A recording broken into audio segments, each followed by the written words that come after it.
Hello, my name is Vandana Saxena. I am a principal of a school and a teacher of science for the past 30 years. In this video, I'm going to talk to you about the importance of making a lesson plan. Go back to your student life and think for a minute what distinguished a good teacher, an excellent teacher from one that was not so good or a very average teacher. If we think back and we think back to those moments when in a class we started to understand something, our mind will always take back to a teacher who walked into class uh, in total control of the topic and announced the topic in the beginning, then discussed what was to be done, gave some real life examples, and made the lesson very fun and interactive in a way that by the end of the lesson something concrete was concrete remained in our minds. So friends, I want to share with you that this simple, ever-flowing, fun-filled lesson that was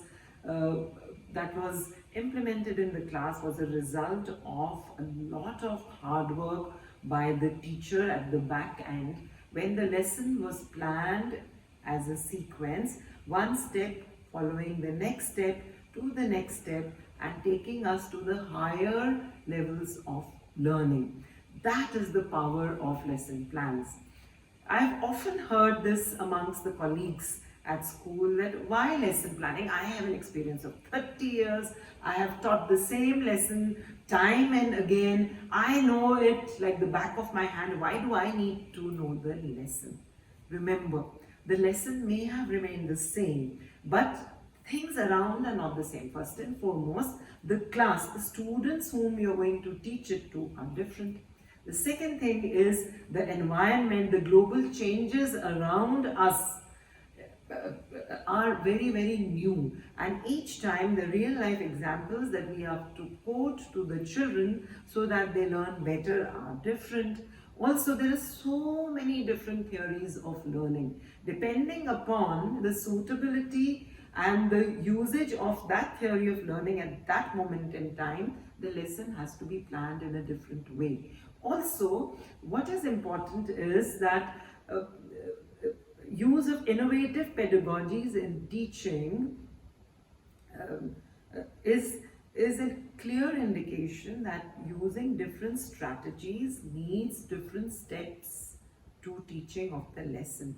No longer is our teaching restricted just to the chalk and board traditional method of learning, which was teacher-led, but learning is deeper, more impactful, and more engaging for children only and only if we engage the students as well.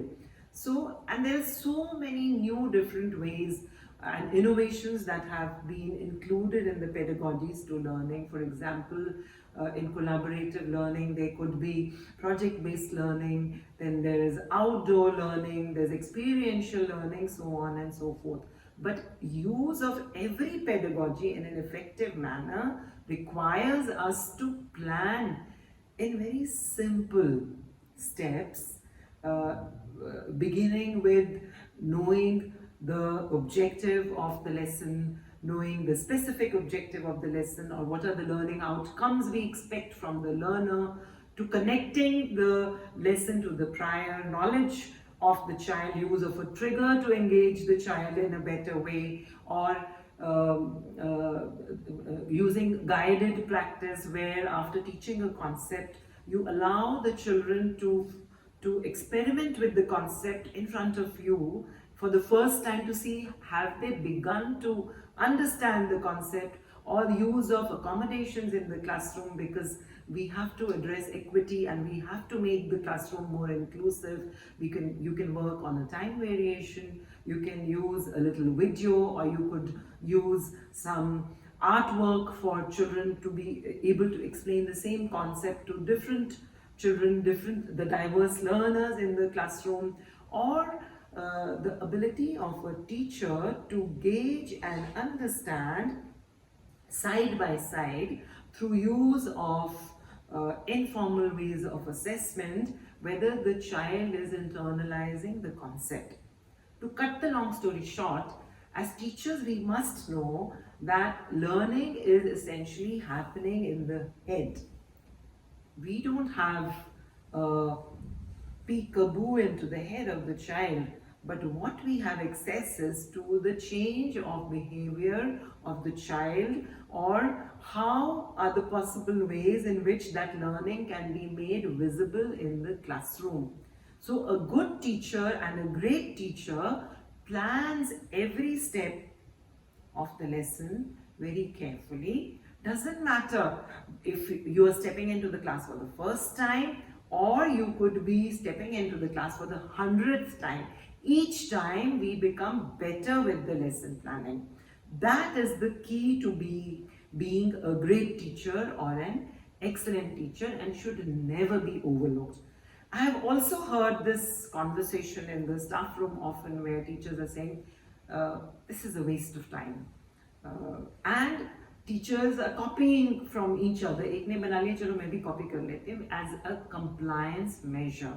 But that is not helping any one of us. Lesson planning, if at all, simplifies our work. And what is our work?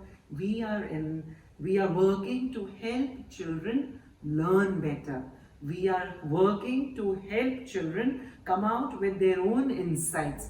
We are working to create those aha moments in classroom, which are the teachable moments where you are actually beginning to make that difference in the life of the child. So if you want to experience the power of a teacher, which includes the holistic development of the child, don't forget to plan the lesson for. We are not only addressing the cognitive domains given by the Bloom's taxonomy, but we